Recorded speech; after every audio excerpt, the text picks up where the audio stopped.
Hey everybody, welcome back to another edition of Revisit. And I am definitely looking forward to talking to our next guest, someone I've had the pleasure of knowing for a while here. And again, another program that if we would have had a quote unquote normal 2020 season, a team that was kind of loaded to, I think, have a big year. And they're certainly expecting a big year now with spring football on the horizon.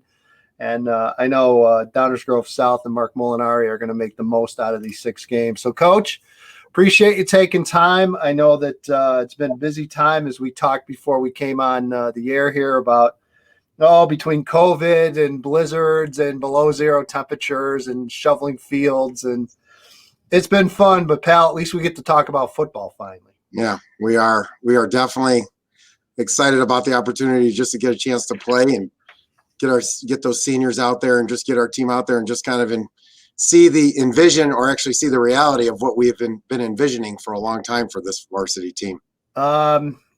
You've survived this pandemic so far. We all have.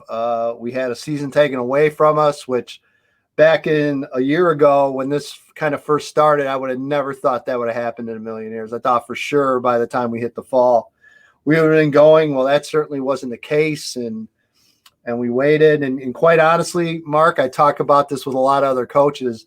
I was shocked when they announced that spring football was going to be back. I mean, did you keep faith that this was going to happen, or were you like me and just kind of doubtful that we were going to have a spring season? Well, I think when we did those fall contact days, our kids were really believing. And they were positive it was going to happen. And I remember the day I was driving down the road. It was late in the summer when they said they announced spring football, and I was believing. I was pretty excited, but I have to admit, probably about 2 weeks before they made the announcement, that inside our coaching circles, I was saying, I don't know, I don't think it's going to happen, and it's just kind of preparing myself mentally for what I was going to say to the team and how we were going to handle it with those seniors. And so, quite honestly, in my athletic director as well, Randy Constance, I was absolutely shocked and probably couldn't have been more happy. Probably getting married, having my kids, and then finding out we're going to have a season are all in that same conversation for this year. Yeah, and again, you're the father of a senior athlete, senior football player.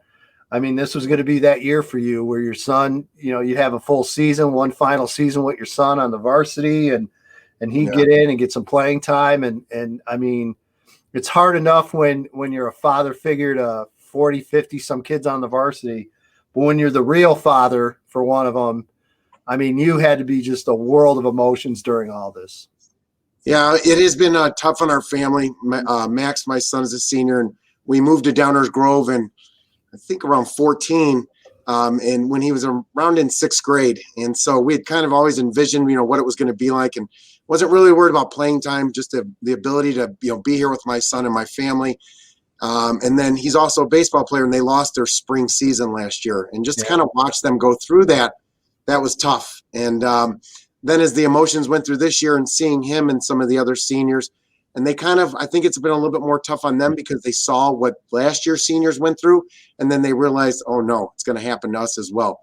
So not only from a coach's perspective, but a father, and then watching your son go through those, it's really been different for me. And I've got, a special place in my heart for these seniors and want to try to give them that opportunity as well. Yeah, there's no doubt. How did you try to keep those kids invested during all this? How do you continue to motivate kids during a pandemic when you have absolutely no idea when it's going to end and how things can literally change from day to day? How big of a struggle was that for you, and how did you manage it? Well, I'll tell you, when we were in June, all we could do was be in groups of 10. We couldn't do any football, and all we could do was do conditioning. And we did a few agility drills, no footballs, nothing. So we laid out, every kid got 3 towels, a mask, and we conditioned for about an hour to an hour and a half, 3 days a week. That was all we were allowed to do. And we had unbelievable attendance. And that's when I knew that, these kids were believing. And all I just kept doing is saying, all we can do is control what we control. A lot of that coach speak, but then you can give coach speak, but your kids have got to believe in it. And our kids have. And so it got tough, though. I have to admit, when we started to get to January, I saw a lot of coaches on Twitter and everybody trying to keep their troops together, but I know we all had a hard time. It was difficult because doubt starts to creep in. But we just kept saying, we would do some workouts here and there and meet with them virtually, check on their grades, and just said, stay prepared. You never know what's going to happen. And so our kids did believe. I would say we had a few kids that have just decided it's not going to be for them just due to certain situations and family situations. But for the most part, kids are ready to go, and we were able to hold it together. Yeah, and again, I know there was a lot of talk of, oh, we want a full 9-game regular season, full postseason. And Coach, I don't know about you, but at the stage we're at now, I'm just thrilled you guys have 6 games and those seniors get a chance to at least finish on a football field. It's the last thing you want to do. And believe me, I've known people and I've seen programs that have had seasons ended because of strikes and what have you. And that's just a terrible, terrible way. But for those kids not to get a chance, hey, you got to look at it. Hey, they've got 6 games to hopefully go out there and get something done. And you got to be happy with it. Yeah, I would say when you tell a coach, especially we've been looking forward to this team, that we're not going to have playoffs. I mean, there's no football coach that can even fathom that conversation. Just to make the playoffs is an accomplishment. We were able to do that last year. But it's so much different than any other sport. When we started getting into January, February, I was like, man, I'll take whatever you give me. Yep. And it didn't matter. And my athletic director asked me, he goes, they're thinking about 4 games. I said, we'll take them. I said, give me 1 game versus Downers North. Let's just have a rivalry game. We'll take it. Yeah. We'll take anything we can get. And he was kind of shocked by that response. But, football coaches are different. The game is different for kids. And when they can only put those pads on one more time, you just want to give that opportunity to them. And we want to coach those kids. So I'm thrilled with it. We have our goals set. We had to revisit what our goals are going to be for this year. And we're going to try to accomplish those goals and make the best of it. Yeah, again, it's certainly not ideal, but I think what's cool is, and again, the West Suburban has been like a beacon of stability. Now, I probably just cursed you by saying that, but for years, I mean, all these conferences have split, and you guys have stuck together tight, and it's been impressive how that conference continues to stay strong. And in a year like this, where you guys have made winning a conference a real priority, and it means something to those communities. This year, I think, is going to be special for that reason. That week 6, that's it. You're done, and you're either a champion or you're not. And I just think it definitely is going to maybe put a little more emphasis on those conferences that have been around for a while, and they know that, and they have that loyalty. I just sense that you guys, that it's really, really, not that it didn't mean stuff before. All right, tell the wife you'll be home for dinner in a little while, okay? But I think it's going to even mean more this much under this circumstance compared to maybe some other years. Yeah. Without a doubt, we have a banner downstairs, and I've been at Downers South for a long time under Coach Belskis, and he put a banner up, and we would put a conference championship number on the wall, and that was just kind of a tradition that we've done. And quite honestly, the last number we put up was 13. We've lost a couple games. Willowbrook, they're kind of the king of the conference right now. I'm not happy about what's happened in the last few years. We can make a lot of excuses, but at the end of the day, we haven't put that number up. And so we talk about it every year, talk about the tradition of Downers South. We still have a lot of pride in our program. And I agree with you completely. And it says it means something to win the gold. We're not going to get a chance to get a shot at Willowbrook this year, but we want to go 6-0 and give ourselves the opportunity. And if we go 6-0, we're going to consider ourselves conference champs, and that does mean a lot in our program. And you mentioned Willowbrook, and I know, unfortunately, with the scheduling this year, you're not going to get to play them, which I'm sure no one is thrilled, because everyone wants a piece of Willowbrook in the gold. There's no doubt about it. And you mentioned they've been kind of the bellwether program the last handful of years, but I tell you what, in one sense, you got to feel good about what they've been able to accomplish, because look, they've proven, look, you come out of the gold, you're playoff ready, and you know, they definitely have held a lot of water for the conference when it comes to the postseason. So you guys get your shot down the road. Hey, you know what? You've seen what they do. There's no reason why you or, AT or some others aren't able to do the same thing. Oh, I completely agree. Coach Hildreth has done a phenomenal job there. He's had two probably of special brothers. The Tumulty brothers are some of the best high school players I've ever played against, and Sam last year is probably the best quarterback overall that we've ever had to defend. I mean, you knew he was going to pull the ball, and he would pull it and still made something happen. Yeah. And we had a lead versus them in the first half last year. We had an excellent game plan, and we kind of fell apart in the second half, didn't get a couple first downs, didn't get some stops. But we know we can play with them. Yep. And when the game is over and they go into the playoffs, we've been watching them, and they drove the ball right down to Mark Carmel and a phenomenal football team in the first drive, and we agree. And so the Silver's got great football. The Gold's got some good football too. Those crossover games are great for the Gold division. And we do believe that we'll be playoff tested and ready to go if we get that opportunity again next year coming up. Just to make you feel a little bit better, one of the tumulties is at University of St. Francis. I think it's Scott. And they played their first game a couple of weeks ago. The first game was against St. Xavier. And I believe he was like player of the week for St. Francis and had like 100-some yards of return yards, had a couple of touchdowns, did everything, worked concessions. And I just laughed to myself thinking, those damn tumulty kids, man, I'm telling you, they're just football players. And so you can feel a little better, Coach, that this kid comes in as a freshman at St. Francis and just didn't pick things right up where he had going at Willowbrook. So, Again, just a credit to them and your conference for sure. So getting into this team, coming back for the spring, I mean, you've got experience. You've got on both sides of the ball. Offensively, I think, 6 or 7 back, 4 back on defense. Fill us in. Give us some names that you think we need to watch out for. Let's start with Eli Reed. So Eli is a young man that came to our program a couple years ago, and really talented young man. He could probably play running back, wide receiver, just a phenomenal skill player. We played him a little bit both ways last year, some DB. He has an unparalleled work ethic in the weight room. The kid's just a winner. He's got a real desire to be a great football player, and probably going to has an opportunity to be a captain as a junior, and that hasn't happened here at Downers South in a long time.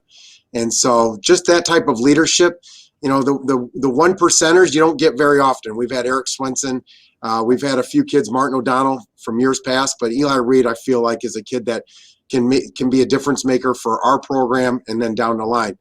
So he's going to be our guy. We also got a running back, Rashawn Murph, that's about 5'10", 215 pounds and runs a 4.5, 4.4 40. Only really got to play in 2 games last year. Had an unfortunate ankle injury. He just got missed, didn't get some great tape out there, and there was a lot of kids that got missed. Yep. I'm hoping a program's going to look at him, but he's going to be a load. We stayed in that game versus Willowbrook last year because we needed a first down. He was able to get it for us and did some really nice things with a young quarterback. And then we've got a couple sophomores. We've got Mark OHalloran, who's about 6'4", tight end. He's hasn't played varsity yet, played sophomores, but he's going to be tight end, outside linebacker. He's got all the measurables you want. He needs some tape. He's got to be able to prove it on the field. And by the way, we need to clarify, he is not a relation of mine. Now, I've since adopted him as my nephew because, let's face it, we have the same name, and God knows that Irish blood had to cross intermingle somewhere. So I'm sure down the line he's probably related to me. But, yeah, he showed up at my camp in September, and I just busted out laughing like, you got to be kidding me. Yeah, he's a little bigger than you, though. I'm gonna have to. Thank God, and a lot better looking too, and he's got a lot more hair than I do. So thank God that you could tell he's not an exact relation. But yeah, you're right. He's got a lot of upside, a lot of potential for sure. He had a really good camp, and another younger guy. Talk about your quarterback Ryan Dawson as well. Really impressed with what I've seen from him. Ryan's been a lineman his whole life, but a baseball player, and he's got great size, about 6'3", 6'4", maybe, just over 200 pounds, got a strong arm, and never had really thrown a football until last year. Freshman coaches kind of worked with them and saw the ability they had in his arm, and he's been working with Coach Holcomb and a little bit in the off season and getting some work, some private lesson work, and he's really come a long ways. And during the summer, I think the first ball he threw in a warm-up went right into the ground. I mean, any worm that would have been in the area, he'd be pretty nervous. And then we had a couple contact days, and just the growth he's made in a couple months gives us a lot of optimism. So we feel like he's going to be a kid that's going to definitely take some snaps for us this fall. I don't know how many it's going to be. It's probably going to progress as the season goes on. But we're very excited about Ryan Dawson as well. All right. Then there's this Max Molinari kid. What can you tell us about him? Well, Max is Are you very close to him? I'm pretty close to him. I know him really well. His mom knows him really well. I know all of his strengths, and I definitely know all of his weaknesses. But Max is a young man. He's a very selfless teammate. He's a young man that he got beat out by another quarterback the last couple years and accepted his role. Came up as a sophomore and had to back up when one of our quarterbacks got injured. He's a little bit different. He's not really a drop back kid. He's a little bit more of a runner.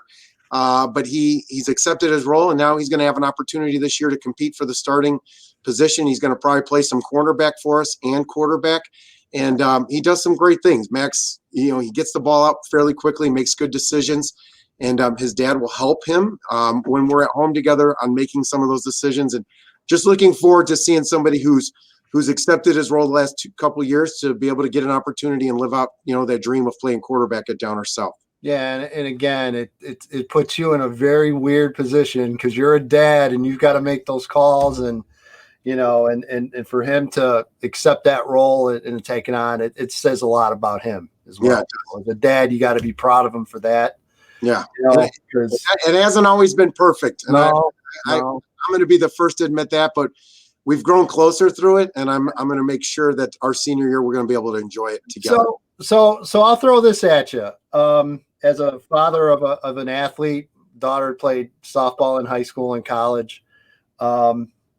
Is there separate no athlete talk time? Is there, or how do you guys handle it? Are you? And again, I know he's old enough now, so he wants nothing to do with you or your wife anymore, except when he's hungry, he needs money. But do you talk in the car? Or is there like a cooling off period where you guys just aren't going to really talk about anything for a little while? How have you handled that whole dimension as he's come up through the system? Well, I think we've probably done the gamut on it, from Coach Molinari being very emotional to no talking to we'll just handle it when we're at school. And it's been a growing process together for both of us. And I think, again, I have to give Max a lot of credit because he's a little bit under a microscope, and he's had to accept a role that he probably didn't want to have, but that's the way it worked out. And I think, about halfway through the season last year, we kind of hit the groove of where the soft or the sweet spot is. So we don't talk about it too much at home. I'll run by him. I'll probably, hey, did you get that communication? It's like, just ask him as a player, and maybe I didn't communicate it clearly, or just kind of get his perspective. But we don't talk too much football at home. If he's going to be the quarterback, we're probably going to take advantage of some of those rules and talk a little bit more here and there. Sure. But we have Zoom meetings with the quarterbacks a couple weeks. We don't do it. I don't do it in my house. I'll Zoom with him. He might be in one room and Ryan will be in the other room, and we'll just kind of do it like a regular player and coach. Just like our house. No one actually talks to each other anymore. It's like over FaceTime. We're literally 2 rooms away and we're FaceTiming each other. Well, what do you want for dinner? I don't know. What do you want for dinner? God, we've gotten so lazy. Right. It's unbelievable. So the schedule is as follows: Week 1 at Proviso East, then at Hinsdale South, Addison Trail at home in Week 3, at Morton Week 4 versus Leiden Week 5, and then a little game against Downers Grove North at that place, as I like to refer to it. No, right. But you're at that place, and come on, I mean, how can you not have them on the schedule, and how can you not wrap up a season against them? You have to. Yeah, I think Hinsdale South has got the better of us the last couple of years. We have not played very well versus them. They have pretty good quarterback, and same thing with Downers North. So those are two teams that we're always wanting to beat. Downers North, our crosstown rival, and you could make an argument that Hinsdale South rivalry is just as much with them as well. And so to have both of them on the schedule, to kind of revenge, to get a little bit of revenge of what happened last year. And then to finish up with a playoff-like atmosphere. We've played Downers North the last couple of years in the last game. And 1 year, it meant both of us going to the playoffs 1 year or the other. 1 year we lost. The other year we were able to get in. And I think they're excited to play us as well. And kind of gives our kids something to play for. So no playoffs, but a Downers North crosstown at the very end. I'd say it's like a bowl game. We'll take it, and looking forward to having that game. Is there any worse feeling than what you had in 19 where you go 5-4 and you don't get in? And I know that was not a soft 5-4. That was we ended up 5-4, but we could have easily have been 7-2 if one or two breaks went our way. And it had to be rough. We haven't shied away from, we played home at Flossmoor, I think 17-18, we went Bolingbrook. Now we're playing, we're playing Wheaton North now. We haven't shied away from that first game. I think we need that. And, we played Oak Park, a couple close games. The bottom line is that, we needed a few more playoff points. Yeah. And if we take care of business in one of those other games that go right, we're 6-3. We can't have anybody else to blame. So we've learned from that. But Downers North beat us, and that cost us, and we had to sit at home. So obviously, it's not something we want to repeat, but hopefully we learn from it. So once we stop recording this, he'll probably swear at me or something for bringing up that bad memory, I'm sure. And I deserve it, so that's okay. But no, I remember, and it's funny, even before when I did went back and researched, I remembered a couple of those games being like last minute kind of deals for you guys. And that's just tough, man. That's especially in your conference. That's just rough. Have you and your AD, have you guys figured out yet what what this fan standpoint is going to be? Still kind of a work in progress, I would imagine. So they just decided, I think about 2 weeks ago, we're for a few games, they're allowing the basketball fans to come in, a certain amount. I'm not exactly sure the rules. We were talking today, and he was just, throwing some numbers out. He's expecting or hoping this is, just a little bit. Everything's fluid. Oh, there's no doubt. And we've mentioned this on others that I've done as well. This is going to be the year. And I think fans and parents and players and coaches need to understand, hey, these things could change in a heartbeat. I mean, your entire schedule can change day to day. You just don't know. So again, Coach, it's completely fluid. But you were saying as of right now, we think the number could be between 10 and 20%. We just got a brand new stadium. I mean, it's everything. They knocked the bleachers down, put squad rooms underneath. I mean, it's absolutely beautiful on visitors' side as well. We were just handing out shoulder pads for a contact day here pretty soon as I rushed in here, and heated, beautiful. So we have 3,000 capacity. If we get 20%, got a chance to have 600 fans there. That would be phenomenal. More than we have now. Right. Yeah. So even if it's 10%, I think 300. At least we can get those parents there to see their kids, and especially for our seniors, and that would be pretty awesome experience. Yep. And again, you're what I'm hoping, and I think what a lot of others are hoping is, as we continue to get down the road, hopefully things get better and maybe those restrictions get lifted a little bit. And I don't see why not. We are outside. So, I mean, that to me, that brings a whole different dimension compared to basketball and the indoor sports. So, we'll see. My friend, I appreciate it. I'm probably holding up dinner at the Molinari household. So my apologies to the wife and the family, but always good to talk to you. Stay healthy. And, man, I hope I get to see you sometime soon. I appreciate it. Thank you. Thanks for everything you do for us.